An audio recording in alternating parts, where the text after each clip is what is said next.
Hello everybody, and welcome to Your World on the Canvas. Today we're going to talk about the choke job that my favorite team had in the Eastern Conference Finals. However, let me back up because I want to talk about the Clippers too and the fake news on Kawhi. I never trusted Kawhi as a superstar. He was just very fortunate that he went to a team last year in Toronto who all they needed was a star because these boys were already gritty. They just didn't have anyone to help them who had been through that type of series. So he took the money and he ran. Hey, do what you gotta do. You know he was a phony. He backed up into the money. Now we all saw it. Kawhi Leonard didn't crack 20 points in game 7. He couldn't pull his team together. Doc Rivers is not one been in the finals. Hell, not in the conference finals since he left the Celtics. I wonder why. Because out there in LA, they allow him to put his team together, pick the players. Sometimes it's good to let someone else pick the ingredients for you, and you just do the coaching. That's why they took the GM job away from you, man. You coach, you choke as a coach, and the players choke as players. Plain and simple. The superstars are not superstars. They're great stars, but they don't have the cojones. So let's move on to the Celtics and the Heat. Brad Stevens. Brad. We used to be in Brad we trust. But are you the right coach for the Celtics now? That's what I'm questioning. Are you the right coach to push them forward? Danny took a leap of faith and extended your contract, but sir, what's happened in the playoffs?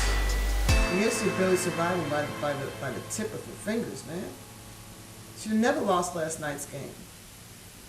What are you doing putting Brad Wanamaker in instead of Semi Ojeleye in those final seconds when Jimmy Butler got that and one? At least you'd have size and strength. So no matter who switched off, Jimmy would have to go against strength. But you put in Brad Wanamaker, an okay defensive player. But if you remember back in the Toronto series, he made some serious guffaws. Traveling, fouling, you know what I'm saying? But, game 1, yes, he came in, he ran the team. That's because he knows how to play European ball. They play zone over there in Europe. He knew how to play that. So that's why he was effective. But at that moment, you didn't need him. You needed a defensive stalwart. Someone who you praised 2 years ago when he defended Giannis Antetokounmpo.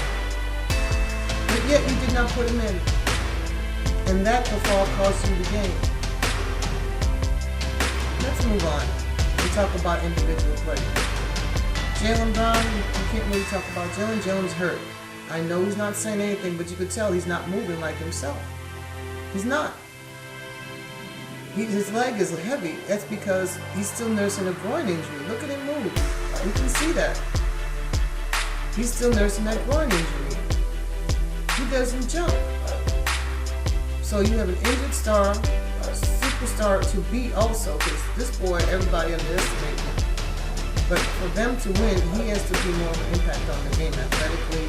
He needs to go ahead and drive the ball, not fall in love with the three so much. And I think that Brad should play time mode a little bit more. I know he's making mistakes, but if you're going to put in Brad Wanamaker when you need a defensive stop, I'm sorry. You got to give this man a chance. Okay, so who else we going to talk about? Marcus Smart. That's the dog. Okay? That's the dog. I love me some Marcus Smart. He is the heart and soul of that team. And he can only go so far because he's not so-called, it's not a superstar. His voice impacts, but I don't think he doesn't want to step on anybody's toes. He does a great job. In hindsight, I wish that they didn't get Kemba. Because Marcus makes a great starting point guard. And this brings us to the elephant in the room, Gordon Hayward. See, is Brad going to put his boy in? You know, that's his favorite college. I mean, I understand they have a relationship connection, but sometimes you have to put that away and do what's good for the team. And what's good for the team is Marcus Smart in the starting lineup. I really, really, really think so. Because they've been doing all of this without him. Marcus has saved your butt. He saved your butt in Game 7. He could have saved your butt in Game 1 if Jason had passed the ball. I understand you had been hitting shots, but you went against a defensive stalwart. The man has springs for legs. His recovery is like this. And you're going to try to yoke it on him. You should have drawn him, kicked in the corner to Marcus, who had been hitting threes all night. Or if you can get over Derek, Jr.'s arms, and get it to Kemba. Kemba should have shifted also to make himself more available.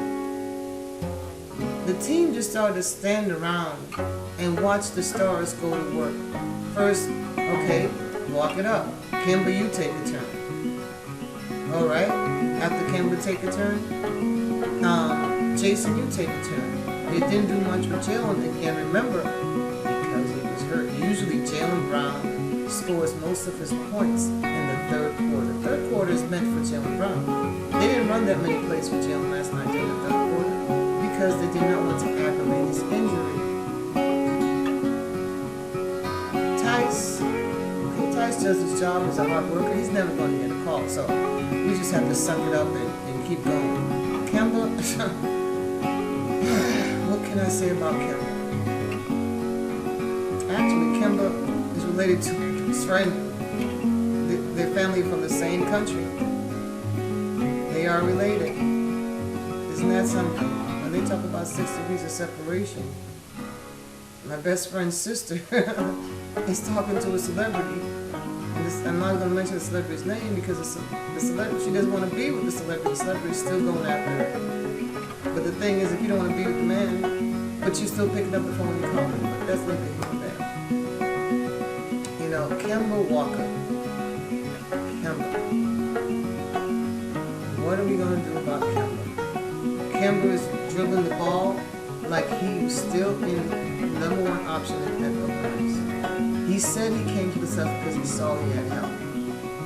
The last couple of games, he hasn't been acting like it. Yes, you want to get him going, but give him the ball, and he's tripping over his feet, losing the handle, all this stuff, and yet you're still trying to force feed him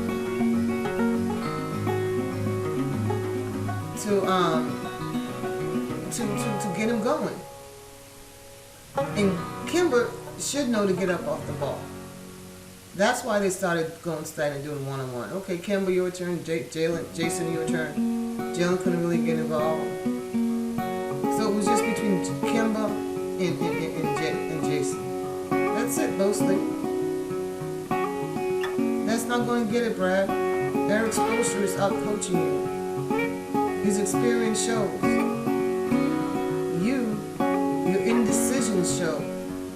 Brad Wanamaker should have never been in that position. Your team should have never been in that position. When they started to fail, you should have stopped throwing in some rookies or something. Make them play hard and let them see what it takes. You did it before. You've done it before during the year. You have to take chances. You're not taking enough chances, Brad. You're playing it too safe. Game 2 will decide whether the Celtics can make it to Game 6. Heck, Game 5. Because once Miami sees Boston is down, they're going to steamroll you. They will steamroll you. And I'm telling you, I'll be watching it. I live here in Miami. I'm a Boston fan. I have to go to work every day and hear this because you all lay down and choke. What are you going to do, Boston? Specifically Brad Stevens.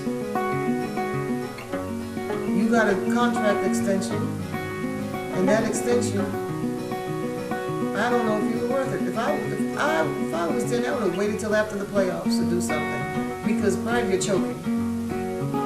You're choking. Your in-game decisions in the last 2 minutes of the game on the line is not working right now. Eric Spoelstra is running circles around you.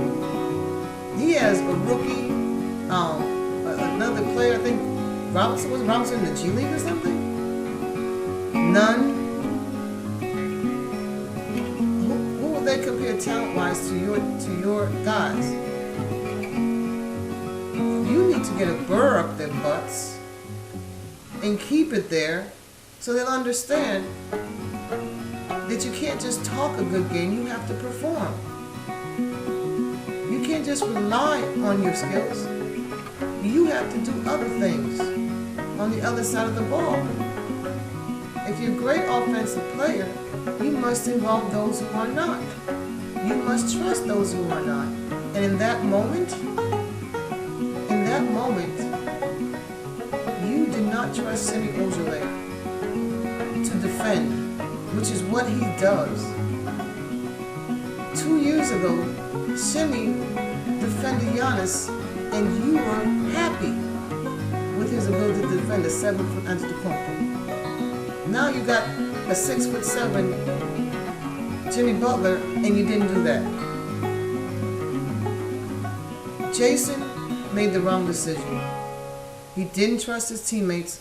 Smart was the right choice for the three-pointer, and he blew the game. Bam made a terrific block. I'm not taking anything away from Miami. For me right now, it's not just about Miami. It's about Boston's inability to match Miami's heart and soul. And that's very disappointing. It really is. Game 2, here we go.